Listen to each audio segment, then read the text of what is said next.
আমার মনে বড় সাধ, এই দেশের মাটিতে আমি উন্নত মানের প্রতিষ্ঠান গড়বই ইনশাআল্লাহ, যেখানে ছেলে মেয়ে বাংলা, ইংরেজি, আরবি উন্নত মানের শিক্ষা অর্জন করে জাতির অন্যায়ের বিরুদ্ধে লড়বে, মুখে কলমে মিডিয়াই লড়বে। সেই পণ নিয়ে, সেই ত্যাগ তিতিক্ষা নিয়ে বাংলার মাটিতে জীবন বাজি রেখে লড়ে যাচ্ছি।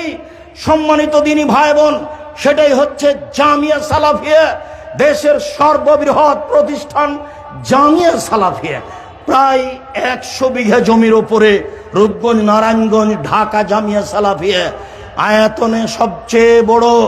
প্রায় 40 বিঘা জমির উপরে জামিয়া সালাফিয়া ডাঙ্গিপাড়া, পাওয়া, রাজশাহী। প্রায় 60 বিঘা জমির উপরে জামিয়া সালাফিয়া মহিলা শাখা, রাজশাহী। প্রায় 20 বিঘা জমির উপরে জামিয়া সালাফিয়া দিনাজপুর।